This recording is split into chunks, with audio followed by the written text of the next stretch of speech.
This week we have another top 10 where only one title survives from the previous week, and I'll be honest, it's not the title I expected that would make the list.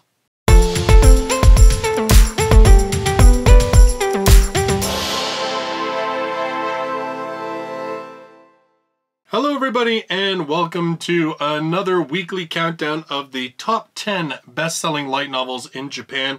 This covering October 29th to November 4th of 2018.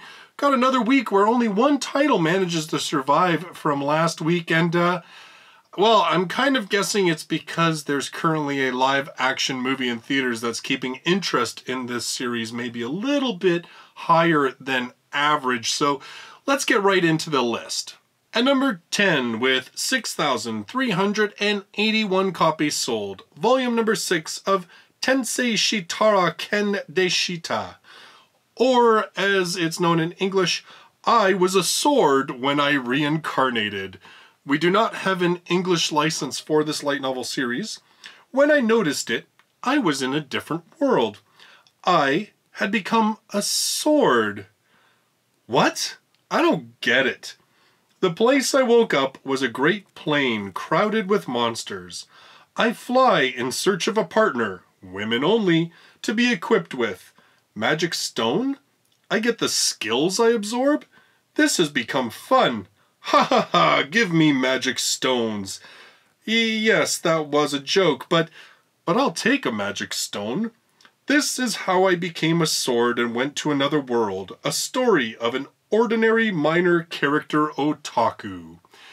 Now this one is actually one that back before Anime Expo we did a podcast and we talked about the titles that we thought or hoped would get licensed, and this was actually one of the titles that one of the guys mentioned that they thought had a good shot at getting a license. And I have to agree, I still think this is one that is destined for English release. I mean, we do already have the vending machine, we've got a number of other ones too, spiders and slimes, and this one I think is really primed to receive an anime adaptation, especially since it's now hit that sort of magic 6th volume. It consistently sells well. Every time there's a new volume it hits the top 10. Also, I kind of like the idea that the story, as much as, yes, the main character is this sword, this otaku who was born as a sword, the story is just as much about the girl who eventually wields him as her weapon. And it sounds like she has a fairly good sort of backstory as well. So this is actually a title that I would like to see get adapted into English, licensed into English, and, well, like I said, I think there's a really good chance that we're going to see that happen. At number 9, with 6,505 copies sold, volume 30 of Rokujouma no Shinryakusha, or as we are releasing it in English, Invaders of the Rokujouma. This one is licensed for English release by J-Novel Club. They released volume 17 on November 4th, so they're a little more than halfway there. There was a 12-episode anime, which is available on Crunchyroll and was licensed in North America by Sentai Filmworks, and it covered volumes 1 to 6 and part of volume number 7. Now that he enters his high school career, Satomi Kotaru begins his life living alone in an apartment that only costs him 5,000 yen per month, an extremely cheap deal even for this small apartment. There's a catch. The apartment is apparently haunted by a cute ghost that has driven its prior occupants away. Next thing he knows, not only is there a ghost trying to drive him out of his new home, but magical girls and other unique female characters turn this small apartment into a battleground of sorts. So I read the first volume of this series and very quickly fell behind because J-Novel Club has been releasing these pretty much at the pace of one a month ever since they got the license.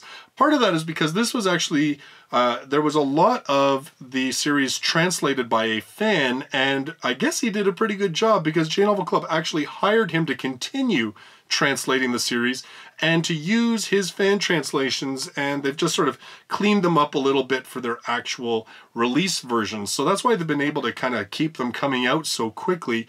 I believe now, I mean, I may be wrong because again, I haven't really read, you know, I haven't read the series obviously, but I believe on J-Novel Club what they did was, on the website itself, like if you're a member of J-Novel Club, you can read from the point where the fan translation ended, and they've been sort of doing those volumes in pieces on their own website while they've been releasing sort of the back catalog in the ebook format on a monthly basis. So all in all, like this one, if you want to binge a series, it's a great series to binge, and you don't have to wait long for the next volume to come out. And 30 volumes, but again, a series that has done very, very well, continues to sell well in Japan, always hitting the top 10 whenever a new volume comes out. At number 8, with 7,205 copies sold, Volume 2 of Bleach, Can't Fear Your Own World. This one, we do not have a license for this light novel spin-off. Of course, we do have the 366 episode anime series, which is available on Crunchyroll. The manga, I believe Viz has, either they have just or they are going to very soon be releasing the final volume in the Bleach manga.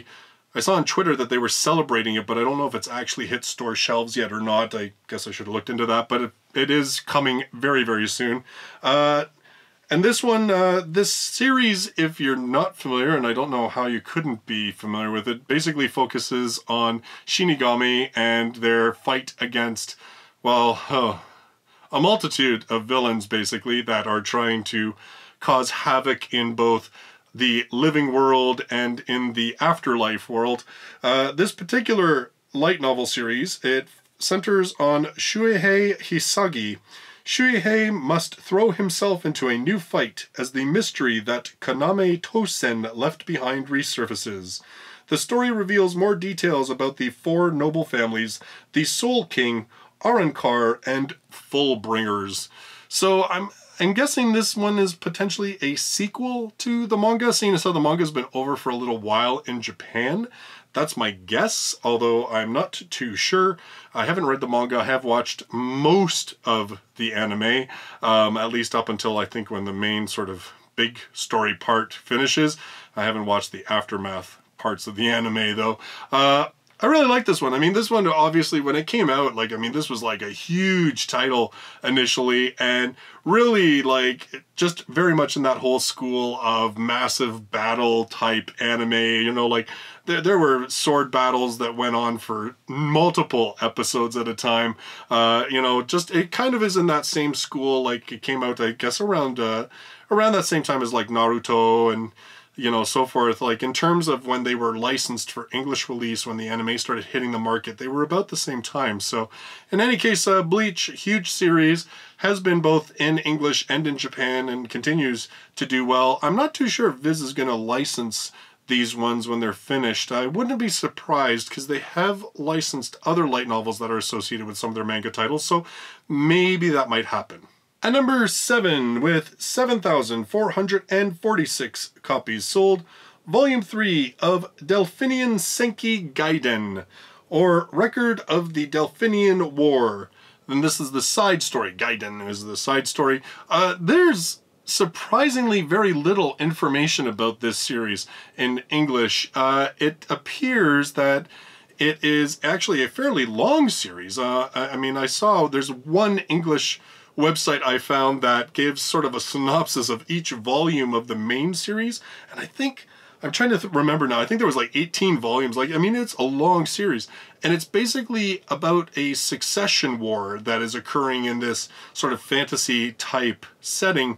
But the catch to it is that sort of the main hero of it is this girl who apparently was a boy in another world who's now been reborn into this world as a girl and is like an OP sword fighter and probably has other powers, but I only saw the point where, you know, she's incredibly capable with the sword. So so it's kind of, it sounds kind of like a mashup of your typical sort of fantasy war for the crown type story, but then injecting an element of isekai into it. Again, I'm really not too familiar with this one. I don't know much about the history or anything else of the series.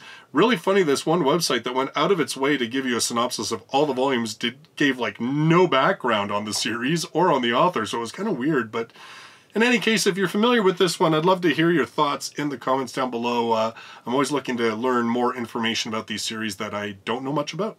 At number 6, with 8,056 copies sold, volume number 3 of Mahoutsukai de Hikikomori, or Shut-In Magician. We do not have an English license for these light novels. Obviously, I mean, it's only 3 volumes, pretty early in the series. An Oji-san was reincarnated thanks to a kind goddess. He wished for a healthy body. However, for some reason he received the cheat ability to use powerful magic instead. Even so, he rarely used that ability. When he, Shiu, turned 11, the goddess appeared and informed him, "Become an adventurer and enjoy life." He went to the royal capital in order to become an adventurer. On his way there, he met a beast mount, Ferris, who became his pet. From there, he began his new life. Shiu's world broadened little by little as he took on requests at the guild and interacted with different people at the royal capital. Shiu, the boy with a truly powerful ability, starts his easygoing life in a fluffy different world. So, if I recall the last time this was on the list, it's basically that he's I guess one of his abilities is to be able to communicate, to master like animals, which is why it's sort of the fluffy new world, or he's a summoner. I'm not too sure. You know, again, like this, because it's a relatively newer series, there's not a lot of information about this one. Again, I would welcome your comments. At number 5, with 9,519 copies sold, the only survivor from last week's list, and that is volume number 8 of Biblia Koshodou no Jiken Techou, or the case records of the Biblia second-hand bookstore, or it's also antiquarian bookshop Biblia's case files. It depends on which one you're going by. This one, as I stated, has a live-action film that actually just opened up in Japanese theaters, I believe, in the past week or so, and apparently opened, I think, at number 6, I want to say. I think that's what I saw on Twitter. There is an 11-episode live-action adaptation, and yes, I did check this week. It is still available on Crunchyroll. I do recommend it. It was a really good series. I actually really enjoyed it. And the whole series is basically about this used bookstore, and it's about how the proprietor of that bookstore kind of becomes involved in mysteries surrounding the volumes that are brought into the bookstore. So it's not always necessarily the background of how the book itself was written, but it's usually about sort of like the story of the book, like how, like what hands it passed through, what the families that it came through, and so forth. Like, it was kind of cool. Like, I really enjoyed the series. Like I said, there was only 11 episodes though, but you can check it out on Crunchyroll. Like I said, I managed to remember to check this week to see if it was still available, and indeed it is. At number 4, with 9,841 copies sold, Volume 4 of Isekai Nonbiri Noka, or Farming Life in Another World. There's no English license for these light novels. After his struggle against disease for a decade, the main character dies. However, he revives and became younger in a different world. The main support of the main character's heart during his battle against the disease is a TV program about leisure farming. In his second life in a different world, he's going to try farming. Common things like different world transition and domestic affairs, this will have no big climax. This is going to be frantic. I don't know whether that's a bad translation or not. It seems kind of weird that the whole thing is like leisurely farming. There's not going to be no big climax. It's going to be frantic though. Again, this one really seems to talk to that whole new isekai. I don't know how new it is necessarily, but I mean, there's definitely this whole movement we're seeing in isekai where it's moving, there's a school that's moving away from the whole like fight the demon lord or become a hero or what have you, and it's more like just chill, just relax, have a nice, calm, easygoing life. Like this title, the one that we have in English, I've been killing slimes for 300 years and maxed out my level. There's a number of these titles that have been coming out that are all sort of aimed at that idea of the modern world is kind of too crazy and we work too hard and there's a bunch of crap to do with this world. So hey, when we're given the opportunity to have a new life, let us chill. So this one, you know what? I'm curious to see if this one gets licensed for English release. Every volume so far has been in the top 10 and like higher up in the top 10, not like, you know, just making it on the list. So I don't know, like the sales seem to be decent. I don't know how good a series it is. Again, like, you know, there's obviously limits because I cannot read the language. I can't even actually read the comments left by readers on Amazon, so I really don't know. If you're familiar with the series, hey, leave me a comment down below. At number 3, with 13,291 copies sold, volume number 4 of Kono Subarashi Sakai ni Shukufuku wo Extra Ana Orokamono ni mo Kiyako wo. Or it is God's blessing on this beautiful world. Oh, I didn't even actually put the, what is it? It's something like, what this lazy layabout gets his own story or something like that. It's basically a spin-off of Kono Suba, and this one, it is featuring the character Dust. Spin-off of Kono Suba featuring Dust as the primary protagonist. It apparently takes place around volumes between 1 to 4 of the main series. No money, no women. The self-proclaimed Carrie of Axel, the delinquent Dust, is suffering from a chronic case of empty wallet. Whilst the newbie adventurer Kazuma continues to steadily make a name for himself, Dust is busy setting people up in scams, selling stolen products, ripping off noble ladies, and the like. Let's make some money today, too. Whilst he was doing so, he was told an ominous prophecy by the great devil Veneer. Thou hast an interesting future ahead. Nothing good can ever come of being told that by Veneers. We know that, right? So, in any case, this is a spin-off series. We do not have this licensed for English release, but of course we do have the main series, Kono Suba, licensed. We haven't actually had any of the Kono Suba spin-offs licensed as of yet. I don't know if that's something that we're going to see happen or not. At number 2, with 26,113 copies sold, Volume 9 of Knights and Magic. We do not have a license for the light novels. However, the manga is being released on Crunchyroll, so you can read the manga if you're part of their service. A 13-episode anime aired July to September of 2017.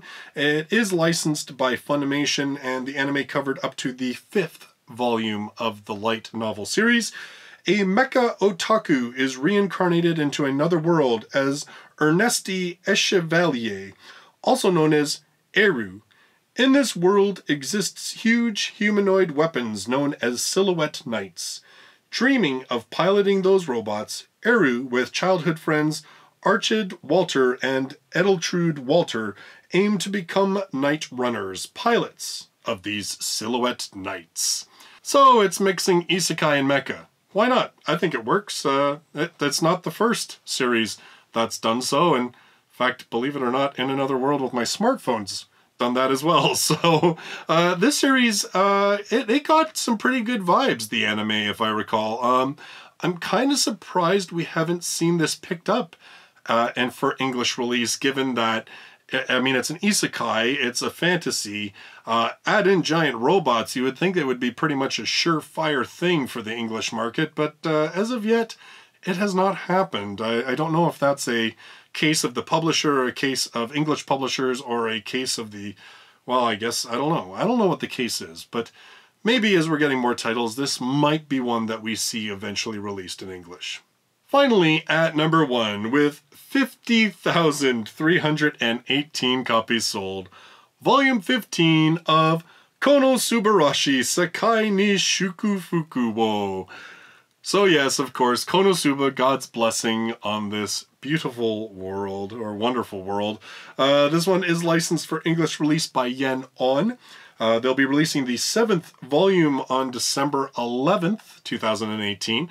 Actually, my next review is going to be on volume number 5. So there is also a 22-episode anime series covering volumes 1 to 4, which you can watch on Crunchyroll.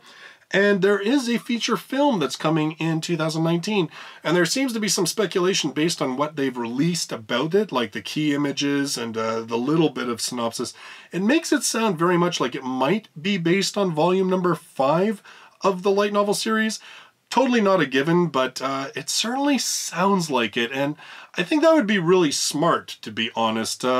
And when you're doing sort of like a stopgap until maybe potentially another season of the series, it would be good to kind of just keep moving it along.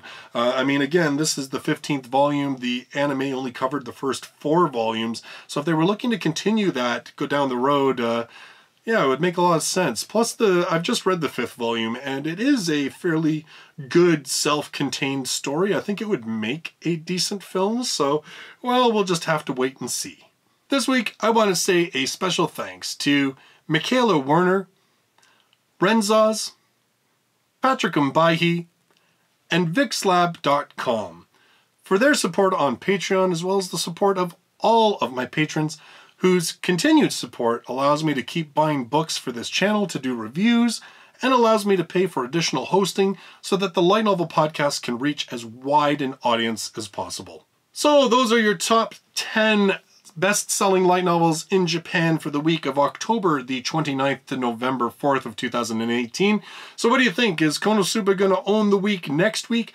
It wouldn't surprise me. I mean, typically Konosuba seems to top the list at least for a couple of weeks whenever there's a new volume, but, well, I guess we'll just have to wait and see. So if you're brand new to the channel and you love light novels, or maybe you're just starting to get interested in them, you should consider subscribing. I do this countdown every week, as well as reviews, news, and the Light Novel Podcast is posted here as well. Thank you so much for joining me in this video. I look forward to seeing you in the next one. Till then, bye-bye for now.